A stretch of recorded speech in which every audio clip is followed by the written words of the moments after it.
Welcome to the Selling from the Heart podcast on the Salescast Network. You've joined a global movement of sales professionals who are dedicated to being authentic and building trust. We call it Selling from the Heart. Together, we are on a mission to bring sincerity and substance to the sales profession we all love. Get ready to be inspired and equipped as we join our hosts, Larry Levine and Daryl Amy.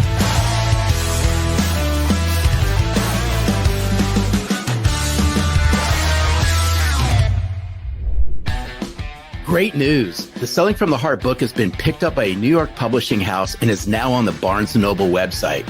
To help fuel the growth in our movement of authenticity, it'd be awesome to get the book not just on the website, but also on the shelves of Barnes & Noble stores. To do this, we need to demonstrate how popular this book is by pre-ordering as many copies as possible. To thank you for helping me with this huge goal, when you pre-order the book on barnesandnoble.com, I will say thank you with over $250 in special bonus items. To get started, please pre-order Selling from the Heart on the barnesandnoble.com website. Then go to sellingfromtheheart.net/book to learn more about how to get your special bonus items. Thank you for your support as we continue to build this movement of authenticity inside the sales profession. Hello and welcome back to the Selling from the Heart podcast. Your co-host, Daryl Amy, here today with Larry Levine. What's going on, Larry? Oh, man, hey, it's always great seeing you. I'm super pumped up for our guest today in the Selling from the Heart podcast, but I don't know, where the heck is this year going? We're knocking on the end of July, Daryl, already. Tell me, what is happening? It's going. It's fast and furious. And if you're listening to this in the middle of this summer, congratulations. You're staying focused. You're on point. That's our goal this summer, is to keep everybody fired up, to keep everybody on task with Selling from the Heart, bringing authenticity, authentic relationships, meaningful value, all these components of trust to our clients, keeping it going during the summer. And Larry, has been a fun summer. It was so much fun a couple of weeks ago. Having the conversation about how you plan your morning. And if you missed that, check the link in the show notes. You can get the recording. We're just now 2 weeks away from the re-release of Selling from the Heart on barnesandnoble.com. And you can get your pre-order copy right now. So many exciting things going on, Larry. No, what a treat. I mean, who would have thought? And right, our listeners, you've heard me say this over and over again. What would Selling from the Heart be if I didn't convince you to start this podcast 6 years ago? Nevertheless, I'm glad we're here. We've been on a journey together over the last 5 years and bringing Selling from the Heart to the forefront. Just super grateful that now it's being re-released and it's being picked up at Barnes & Noble. Absolutely amazing. Yeah, and this is a movement of authenticity in the sales profession and all around the world. If you're new to this podcast, you've joined a growing movement of authenticity, sales professionals and leaders saying, I believe in being genuine, being authentic, building trust, all the things we call selling from the heart. We're so glad you're here. And when it comes to selling from the heart, emotional intelligence is one of the most critical areas that we can take a look at. And I'm so excited about our guest today. DB Bedford is the CEO and founder of I Never Worry Consulting. You got to love that.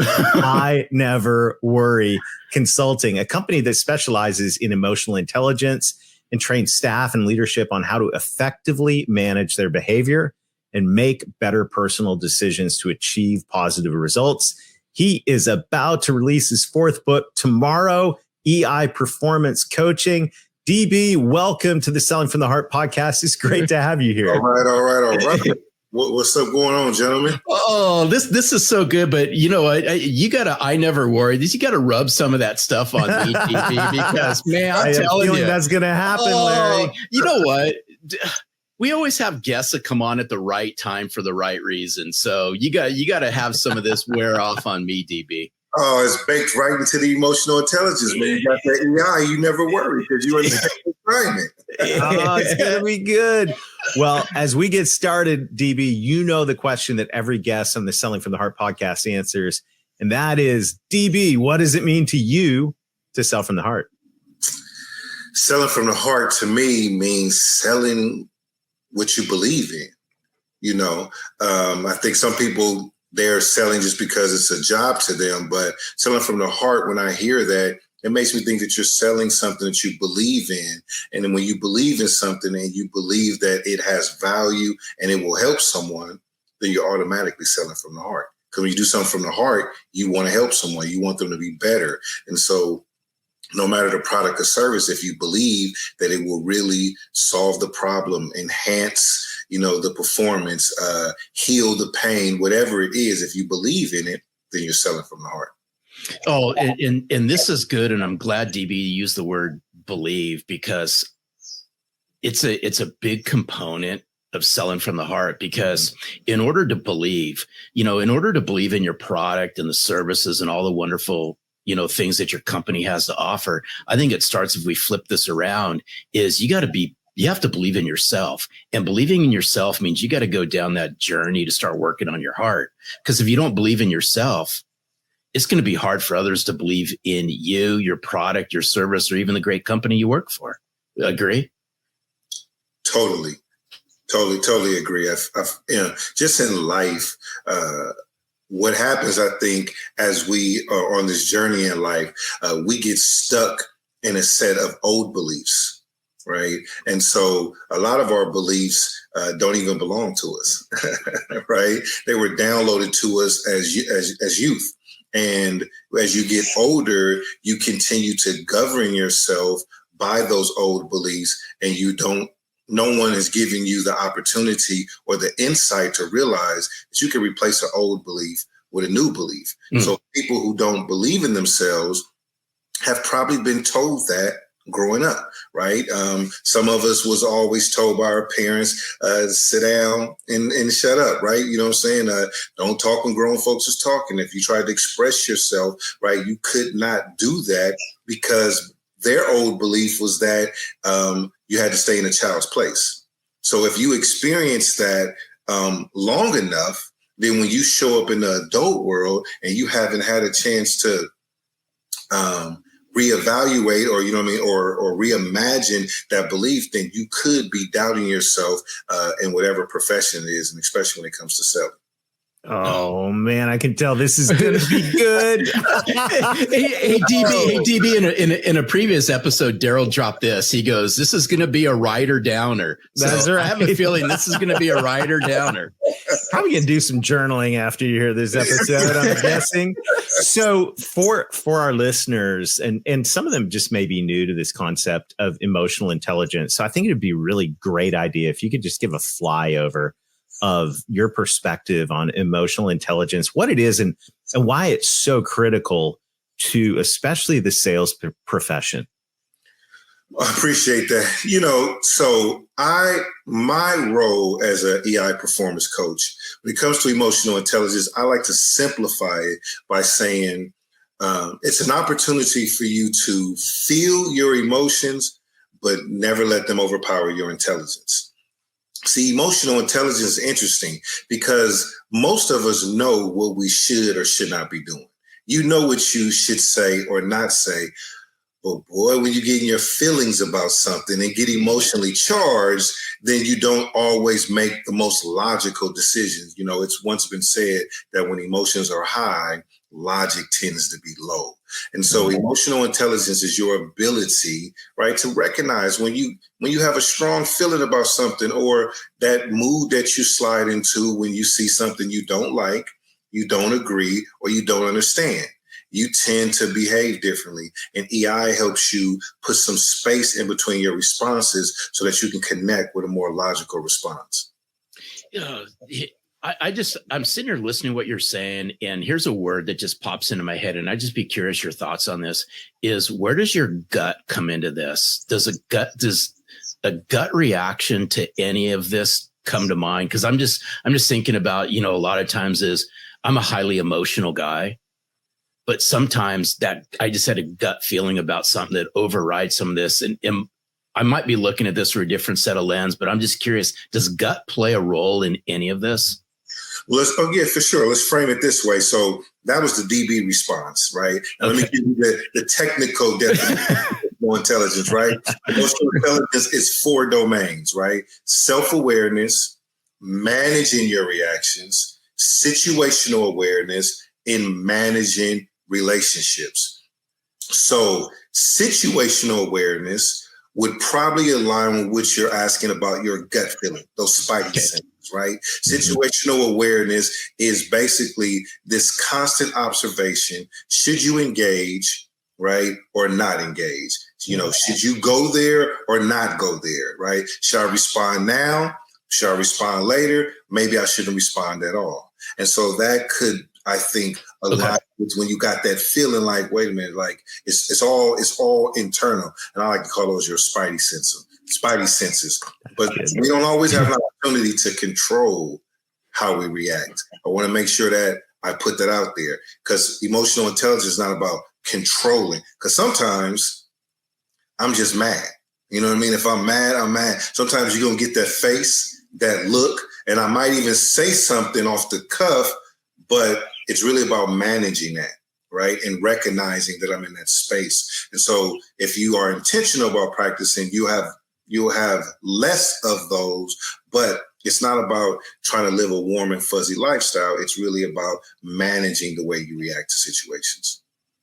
So powerful. And you think of sales situations in particular, especially when there's a lot riding on the line, you know, your quota, your achievement, your identity, maybe even wrapped up in that, your fear of losing your job. I mean, there's so many things emotionally stacked. It's a same thing on the other side of the table, right? The buyer. What if I make a bad decision? What if this costs me my job? What if this is miserable? Like, there's so much emotion in a buying decision in so many cases. So as sales professionals, knowing that we're coming in a lot of times highly charged, that the person on the other side of the table, even if we're totally chill, what do we do when we walk into a situation like any sales engagement where things are highly emotionally charged? Like, what do you do as a sales professional? Yeah, so I've never been in sales, so I can only imagine what the environment may feel like. But I do know that being calm in any situation increases the opportunity to connect, right? And conversation is currency. So I want to make sure that I'm having the right conversation at the right time. And sometimes you can get emotionally connected. Like, I know that I'm really bothered when a salesperson catches me on the phone when they call from a number. Right now, they're slick now. They use local numbers, and and then you pick up the phone and you're calling me by my name like you know me, right? But then when I realize that I don't know you, you start to try to go into whatever it is that you're doing. And so I think that it is very important to just try to build rapport and relationship with someone and before you offer them, right? And not try to sell them. You should be listening for what it is that you can offer, because all humans don't mind having value added to them, right? But they don't want you to feel like they're being tricked out of something. So I'm not sure if you were talking about a sales meeting or a sales opportunity, but wherever you are, there you are. Yeah. So it is important to be intentional of how you want to show up. And I think that it is really about, when we talk about selling from the heart, just, being authentic to who you actually, who you are, and not trying to be what you think someone else think you should be. Just be who you are, be genuine about what you have to offer. And I'll pause after this, and be honest about what rejection feels like to you. Because a lot of people don't like to deal with rejection at all. The word no or not right now. And so if I was a salesperson, I would really go back to that belief of mine and that value around being told no and rejection and what that actually means to me, so that I can show up in my best version of myself when I hear that, and I don't get frantic or I don't overdo it or overreact because I'm not very familiar with that feeling. Oh, this is good stuff. And I'm a big believer that authenticity requires practice. I firmly believe that we have to practice this. And there had to been a time in your life, when you look back on this, that emotional intelligence, you weren't at that level you're at today. So right. It's just like, right. Just like what was that turning point where you go, you know what? I'm getting this, and I'm going to flip this into helping others unpack what emotional intelligence is. Can you walk us through that? Because I'm fascinated by this, because authenticity requires practice, and what you're saying requires it as well.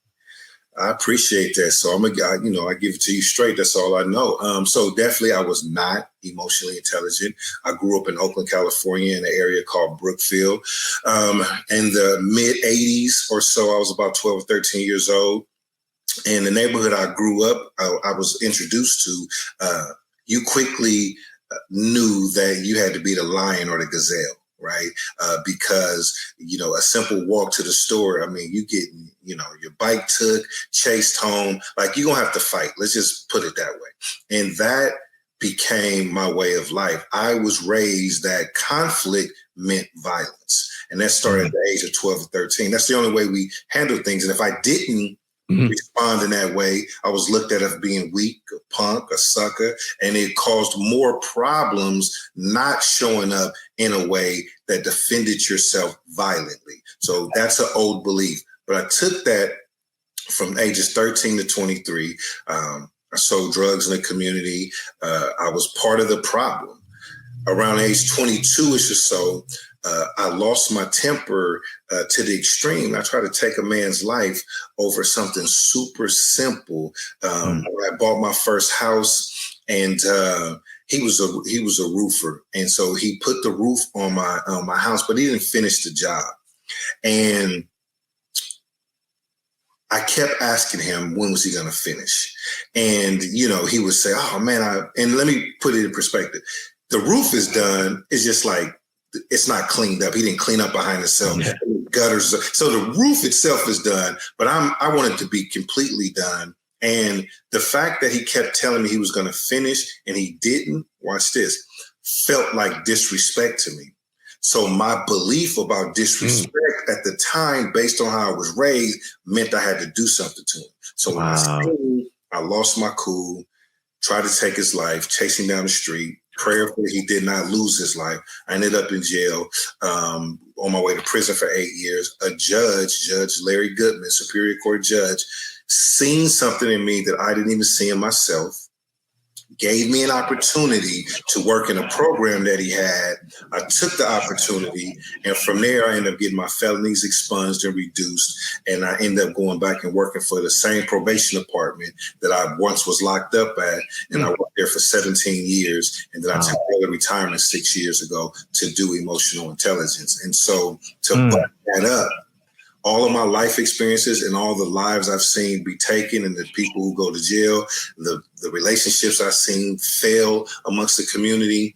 And then when I worked in the probation department, I was the compliance and standards supervisor. So all of the investigations of employees also came from people losing their cool. So I clearly seen that emotions was the undercurrent of all, at least my poor decision-making and lack of judgment. It was very consistent with others. So I felt like this was my new assignment. And I'll be honest with you, I didn't choose this. It chose me.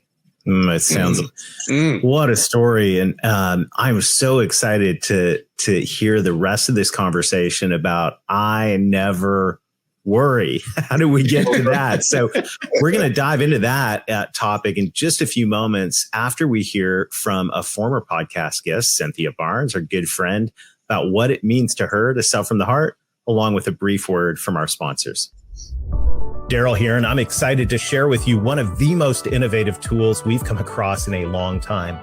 Our partners at Why Institute have developed an amazing platform that helps people discover their why operating system. It's truly amazing. In 10 minutes or less, you can know why you do what you do, how you bring your why to life, and what people can count on from you. It's truly the first step in self-awareness. If you're a coach or a sales leader who believes in helping your people understand who they are so they can be the best version of themselves, you've got to check this out.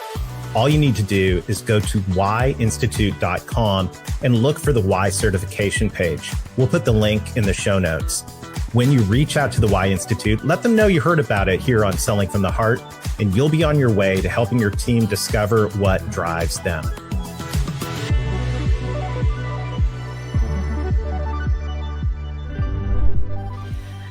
Selling from the heart is completely taking self out of selling. And it's really hard because as sales professionals, we have quotas, we have dreams, we have goals, we have ambitions, we have that new Brahmin purse that we want, those new Michael Kors shoes that we want, things like that. However, there was an old quote that said, if you focus enough on helping enough people get where they want to go, you will ultimately get where you want to go. So selling from the heart to me means being selfless, being a servant, and then ultimately knowing that when I put good out there, the universe rewards me tenfold. Oh, I love it. I love it. Beautiful. Beautiful. By the way, Cynthia, shout out to you. And if you're listening and you want to be featured on a future episode of Selling from the Heart, just text the word video to 21,000. That's video to 21,000. We'll get you instructions on how to submit your video about what it means to you to sell from the heart. We're here with DB Bedford, and DB, that the story is incredible. And I can definitely see how this became a calling on your life. So I never worry. I never worry. Hey, say that one again, Daryl, because I got to lay on the couch now. That's extra. That's not included in this episode. But seriously, though, I never worry. That sounds like an incredible life, and it sounds, especially for salespeople, a really long way away. So I never worry. Unpack that for us, if you would, DB. Yeah, for sure. So basically, I never worry. I created that. It used to be called Never Worry. And I created this. It was a T-shirt company I created back in 1995 when I was transitioning out of that street life and wanting to go legit and be a better version of myself. And the community I was raised in was plagued with stress and anxiety. Mm. We live in food deserts where there's no grocery stores nearby, but you can get a gun, but you can't get, a basket of fruit.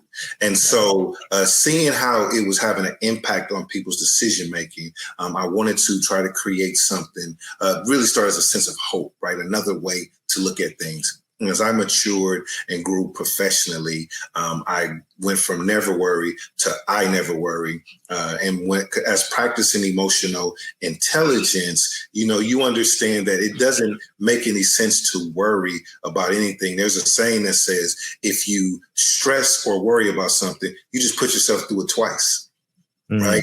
Because you have no control over what happens. You only can manage the way you respond to what happens. And so it became a sense of personal freedom for me.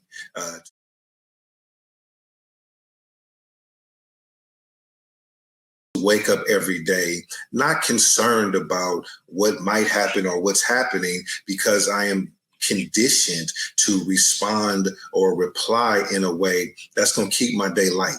I'm not going to allow any particular situation to weigh too heavy. And that's because I'm really good at processing information. And that comes through practicing emotional intelligence and the skills that are involved in doing so.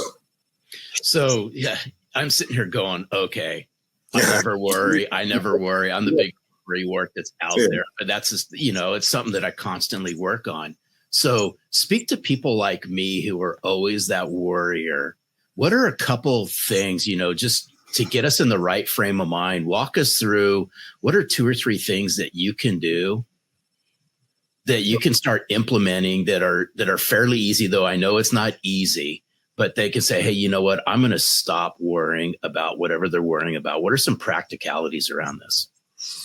Well, you have the power of perspective, right? You have to be able to change the way you view situations, but it's probably going to start with your belief, right? So there's something in and emotional intelligence, we call your internal software, right? And your internal software is your beliefs, your values, and your life experiences. And this is how you process everything. So someone who is a constant worrier, I would be curious to know, why do you worry? If they ask yourself, why do you worry in the first place? And where did you pick up that as a behavior in order to start to address it? But on a lighter version, they say that depression comes from holding on to things that have already happened, and anxiety comes from worrying about things that haven't happened yet.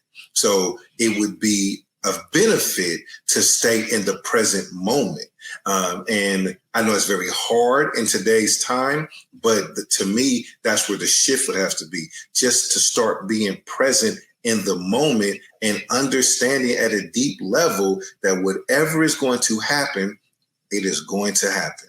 You think you have control over it, but you absolutely don't, that's where I think some people get tied up at. They want to control and they want the outcome of the next thing. And you really have no control. No matter how much you plan, no matter what you do not have any control of what shows up next. So if you can free yourself from that and you can flow with the river and not fight with the rocks, then you increase your chances of minimizing that worry. But you got to believe that it's possible. Yes, sir. Right on, doctor. Right? Hey, Daryl, the D stands for doctor. Doc, I didn't know I was in the house of Dr. That's right. I'm just listening to this, and once again, to put this in the context of sales, you're so absolutely right. We've all sat across the desk or across the conference table or across the kitchen table or the Zoom room with a buyer, and they make a decision to postpone or say no, or all of these things. We have absolutely no control over that, and we have control over how we show up and how we're present, but we don't have control over that. And in living in regret about the past, anxiety about the future, it seems like a really, really expensive habit for a sales professional in a lot of ways, right? Yeah, absolutely. I think that a sales professional, I'm a slide, because I said I'm not into sales, but I am an entrepreneur and I do generate revenue. So I guess there is a space where there is some selling. And so I want to unpack that a little bit. For the last 7 years, 6 years, it's going on 7. I stepped away from my career and I decided to do emotional intelligence full time. Do you know that I have not written one proposal, prospect one client? I have not chased any dollar. I've only attracted my clients. And so I think I say I don't sell. I probably do without knowing it, but I focus more on building relationships, and when people believe in you, then what you offer is secondary, right? It's like the 5 hidden drivers of influence. The first one it talks about is credibility. And so when you want to influence someone, you have to be credible. You have to make an emotional connection. They have to understand you. It has to be relevant to them. And then it's the timing in which you're having the conversation. Those are the 5 hidden drivers of influence. And so starting with the credibility, if you can create rapport and interest and have people feel where you're coming from, then the rest is downhill, right? They want to actually, not only will they do business with you, they want others to do business with you. It's like when you go to a good restaurant and that food is really good. If you hear me say I'm hungry, right? Now, the restaurant person ain't offer you no affiliate program, no coupon, they ain't ask you to do nothing. But if you hear me say I'm hungry, you're going to be like, DB, what? What you want to eat? And if I say anything close to what you just eat, you're going to be like, you got to try this right here because of the experience that you have. So we have, as humans, we got to get better at creating experiences for each other. And I'll pause with this. I truly believe that we are not human beings on a spiritual journey. We're spiritual beings on a human journey. So it's very easy to connect with each other when we stay connected, right, spiritually, right, and emotionally, other than trying to do it on a superficial, and surface level. What you just said is so powerful, because it's selling from the heart. Part of the trust formula is inspirational experiences.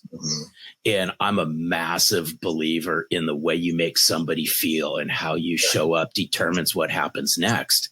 It's just that we choose to call these inspirational experiences. We have the power and the ability to do this in every interaction. And I know in every interaction here at Selling from the Heart, we want to put somebody in a better place. Yes. Afterwards. Yes. Than before they encountered us. But we control that. And that's why I'm so glad that you talked about this, and you brought the spirituality part into this. This is the part of, every day here at Selling from the Heart, we drink from the cup of inspiration. That's how we inspire and influence others. Yeah, most definitely. And see, the law of intentionality is going to suggest, right, that I like to put emotional growth. It really reads personal growth. The law of intentionality is your emotional growth is not going to just happen. You have to be intentional about it. So to add to what you're saying, you got to be intentional about inspiration, right? Like when you come into the room, are you intentional how you show it? When I come into the room, I'm a beacon of light. When I come in, it's going to feel good that I'm part of the conversation, but I'm intentional about that. So therefore, whatever I'm bringing to offer, I don't have to offer it up. People want more. They want to know more because they want to stay connected, and I want to stay connected to them. And that's genuine. So I also don't go places that I don't want to, right, be inspired, right? Like, you know what I mean? So I choose where I go. But when I show up, if I decide that I'm part of the conversation, I'm bringing all the light. I'm bringing all the energy. I'm here for it all because I'm all about the experiences. Life is about experiences and moments, right? All the micro moments of the day matter. I love it. Wow. What a great conversation, DB, and super relevant and inspirational. This is a topic I know many of our listeners are going to want to take a deeper dive in. And you've got a book. It's coming out the day after this episode releases, EI Performance Coaching. Tell us, how can we get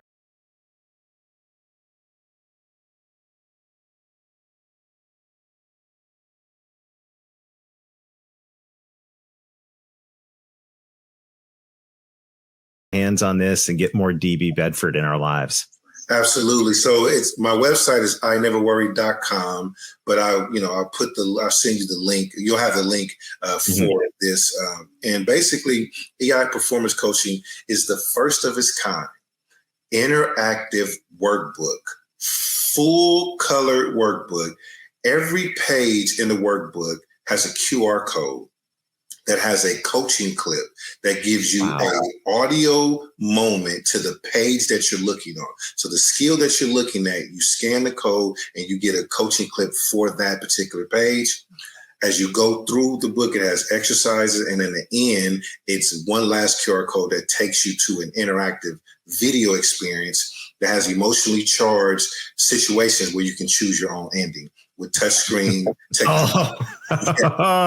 We're going to put Larry through that. That's going to be fun. Stop. Yeah. So it'll be like, we're going to do it live on the podcast. Hey, DB, I saw you looking right at me when you were talking about that. So Daryl must have been sending you a message. Oh, man. DB, thank you so much for sharing time with us today. This has been really, really awesome. We appreciate you. Yeah, it was a good time. I appreciate the invite. Thank you so much. You're welcome. You got it. Well, Larry, I can't wait. We're gonna administer this test live with camera right on you. I want to see what. Stop. Hey, you're right. What a great conversation. Oh, amazing conversation. So relevant. And there's two words that are just near and dear to me.